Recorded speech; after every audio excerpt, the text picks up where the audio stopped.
Ok, muy bien. Bueno, escuché que ya puedo empezar. Muy buenas noches con todos. Para agradecer a Antonio Guamán de Democracia Directa y Luis Durán del Partido Morado por haber asistido a esta convocatoria de la Junta de Decanos del Colegio de Contadores Públicos del Perú para poder escuchar sus propuestas sobre el sistema tributario. En primer lugar, la Junta Decana del Colegio de Contadores Públicos del Perú es una organización que prácticamente comprende a todos los colegios departamentales de contadores públicos a nivel nacional.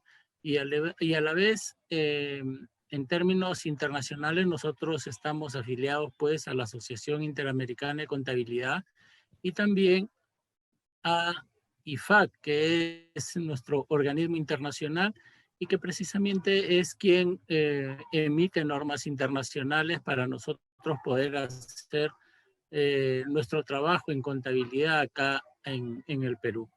En otras palabras, la profesión contable pues tiene una organización que trasciende nuestras fronteras, ¿no? Y que prácticamente estamos velando siempre para que las empresas, el Estado y la sociedad en general reciba pues de nosotros la información confiable.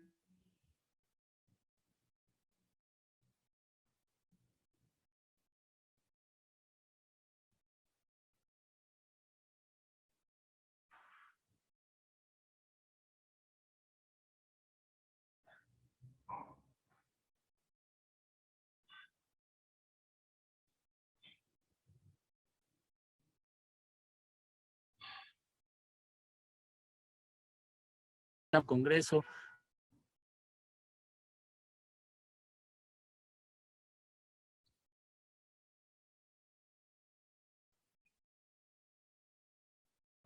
Me desconecté por un momento, no sé si me escuchan.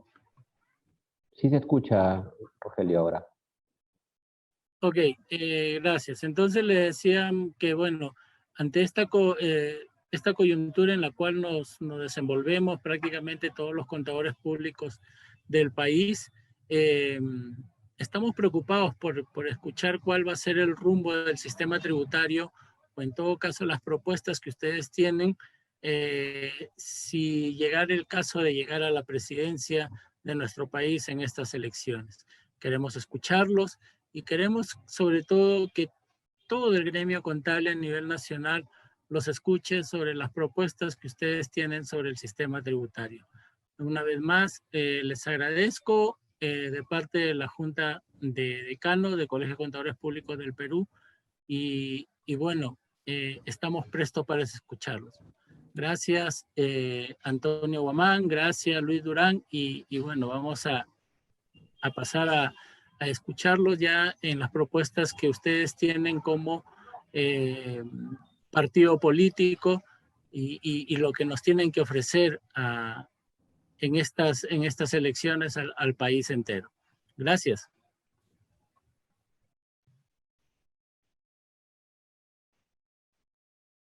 Buenas noches con todos.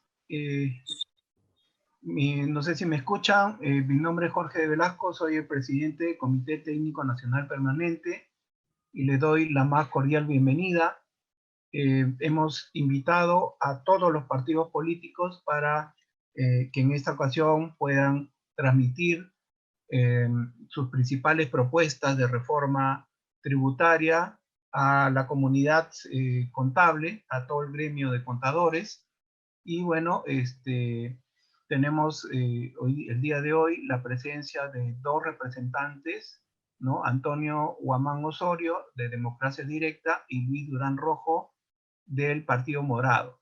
También había confirmado la colega Regina Armas, de Acción Popular, pero que lamentablemente tuvo problemas en llegar digamos, a Chimbote y ya no dio con la llegada y bueno, por esa situación se disculpó. El objetivo de este webinar es conocer las propuestas de los partidos políticos para una reforma tributaria en un contexto post-COVID, como por ejemplo los criterios técnicos para la creación de nuevos impuestos o la eliminación de exoneraciones. Para ello, primero queremos resaltar los aspectos más importantes de la tributación en nuestro país. Entonces, voy a compartir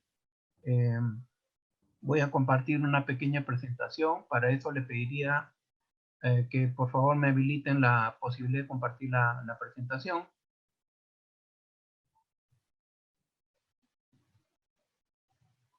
Ok, muchas gracias.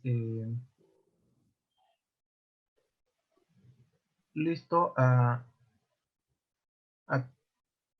A ver, ¿me confirman si logran ver la presentación? Sí, Jorge, adelante. Ya, muchas gracias. Listo, entonces acá lo que queremos es resaltar algunos aspectos generales de nuestra tributación para que se entienda mejor la propuesta que van a realizar los dos candidatos al Congreso, cada uno por su partido, y también que nos expliquen un poco qué tiene pensado como plan de gobierno su partido, ¿no? Entonces acá vamos a presentar un cuadro comparativo de la recaudación tributaria, un comparativo de todos los países de América Latina y el Caribe. Esto está al año 2018, pero digamos que la tendencia a través de los años es similar, ¿no? Como verán, el promedio de América Latina y Caribe es 23.1% y el Perú tiene la tributación alrededor de 16.4%. Entonces, la primera conclusión que tenemos es que la recaudación tributaria del Perú está muy por debajo del promedio de América Latina y el Caribe. Luego, cuando revisamos cuál es la composición, o sea, cómo está compuesto esta recaudación a través de tributos directos e indirectos, ¿no? Básicamente impuesto a la renta y el IVA, vamos a ver que hay una diferencia entre los países de la OECD, o países, si quieren verlo así, desarrollados, los países de Latinoamérica y el Caribe, y bueno, ahí también inclusive en el gráfico están los países del África. Entonces ahí ven una flechita y pueden ver que el principal componente de la estructura tributaria en los países de Latinoamérica es básicamente los impuestos indirectos, ¿no? Entonces, ¿qué pasa con los impuestos indirectos? Tienen un problema de regresividad, ¿no? No son tan justos. Y estas son la principal fuente de recaudación en la estructura tributaria de los países de América Latina y el Caribe. Si entramos a ver nuestra recaudación, pues vamos a encontrar que el 76% corresponde a pocas empresas denominados PRICOS, ¿no? Que son solamente 15.000. Para que tengamos una idea, hay 2.181.000 empresas, ¿no? Y bueno, no contamos ahí las personas naturales, con las personas naturales ya llegamos pues a 9 millones, ¿no? Lo que indica en el cuadro de acá de la izquierda. Pero si queremos solamente ver empresas, bueno, excepto del nuevo RUS, que son microempresas, tendríamos menos de 1 millón de empresas, ¿no? De los cuales pues casi el 80% viene a ser la recaudación de los principales contribuyentes. Y que se encuentra normalmente digamos, cuando SUNAT revisa y hace fiscalizaciones a estos contribuyentes, bueno, ahí se utilizan muchas medidas de elusión. Y en cambio, en los demás contribuyentes, en los pequeños, medianos y microempresas, se encuentran modalidades de evasión, ¿no? Entonces, como conclusión, podemos decir que la recaudación tributaria tiene una gran concentración en pocos contribuyentes, ¿no? Que son los principales contribuyentes. Ahora, hay diversas causas, no lo vamos a explicar, pero sí queremos resaltar el tema de la evasión tributaria. Eso se traduce en el incumplimiento tanto del impuesto general a las ventas como en el incumplimiento del impuesto a la renta de tercera categoría. Y ahí vemos pues que en el caso del IGB es casi la tercera parte y en el caso del impuesto a la renta empresarial la evasión es casi el 50%, ¿no? Aproximadamente. Entonces la evasión tributaria en el Perú es alta y consistente en el tiempo, ¿no? Hasta me atrevería a decir que es estructural. Y ¿cómo nos ha ido con la recaudación? Bueno, ahí tenemos una información de la misma página web de la SUNAT y vemos pues que efectivamente, a pesar que no era tan buena, porque estamos viendo que la recaudación en promedio en Perú no ha pasado no ha llegado al 17% históricamente, ¿no? Del PBI, pero pues el año 2020 ha tenido un impacto muy negativo dado que la actividad económica se paralizó y por tanto es lógico que la recaudación tributaria haya caído, ¿no? Esa es la situación actual. Y entonces, ante eso, yo resumo en tres aspectos positivos y tres aspectos negativos en general, ¿no? Y qué pasa antes y después de la pandemia. Respecto a los aspectos positivos, antes de la pandemia hemos tenido un crecimiento del PBI de 4.5 veces en 20 años. Ha sido algo muy positivo. ¿Qué pasa con la pandemia? Bueno, el año 2020 hemos tenido una de las mayores caídas a nivel mundial, el 12% del PBI, ¿no? Como segundo punto positivo es que antes de la pandemia éramos un país con estabilidad macroeconómica, o sea, si veíamos el tipo de cambio, prácticamente no había devaluación. Es más, en algunos años ha habido apreciación de la moneda. La inflación es relativamente baja, no pasa del 3% anual. La deuda externa también era relativamente baja, una de las más bajas de Latinoamérica, y eso pues atrajo inversión extranjera directa a nuestro país. ¿Qué pasó con la pandemia? Bueno, nos ha golpeado tan fuerte que se ha tenido que destinar muchos recursos. Se calcula que es alrededor del 20% del PBI, por lo cual consumió todos los fondos de estabilización y hemos tenido que endeudarnos, ¿no? Entonces hemos subido nuestro endeudamiento, digamos que hace 2 años era 20%, un poco más, ya estamos alrededor de 35% del PIB. Un tercer aspecto positivo de nuestra economía y de nuestra recaudación antes de la pandemia era que se había reducido la pobreza. Conforme uno la mide, ¿no? Porque hay diferentes mediciones, uno por el INEI, otro por el BCR, etcétera, ¿no? Hay diferentes mediciones. En algunos casos decíamos que habíamos reducido en los últimos 12 años el 50% de la pobreza, ¿no? Pero con la pandemia estamos segurísimos que esta pobreza ha aumentado porque para empezar pues ha habido muchos despidos de personal, ¿no? Como aspecto negativo de nuestra economía y por tanto que impacta en la recaudación con el sistema tributario, antes de la pandemia era que teníamos una gran informalidad laboral calculada más o menos por un 70% y en temas de informalidad empresarial también era muy alta. Lo vemos de manera indirecta con la evasión, lo que habíamos hablado anteriormente, renta empresarial 56%, del IGB 35%, ¿no? Es una medición indirecta de la informalidad, digamos, de las empresas.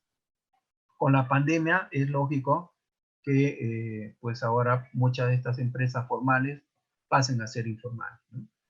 Como segundo punto negativo, antes de la pandemia, es que la concentración de la riqueza en nuestro país es muy alta. Según el coeficiente Gini, 0.35 al 2017. O sea, se entiende que 1 hay totalmente concentración y 0, pues todo está uniformemente distribuido.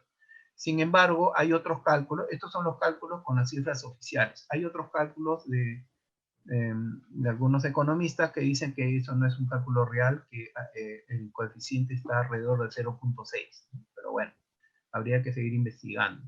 Con la pandemia es obvio que va a crecer esta diferencia o concentración de riqueza, ¿no? Va a ser mayor. Como tercer y último punto digamos, de nuestra economía, era el tema de la corrupción. Bueno, hemos tenido el megacaso de Odebrecht y también del Club de la Construcción. Con la pandemia, la verdad que no sabemos cómo será, porque todavía no hay ni siquiera recursos para estar controlando, ¿no?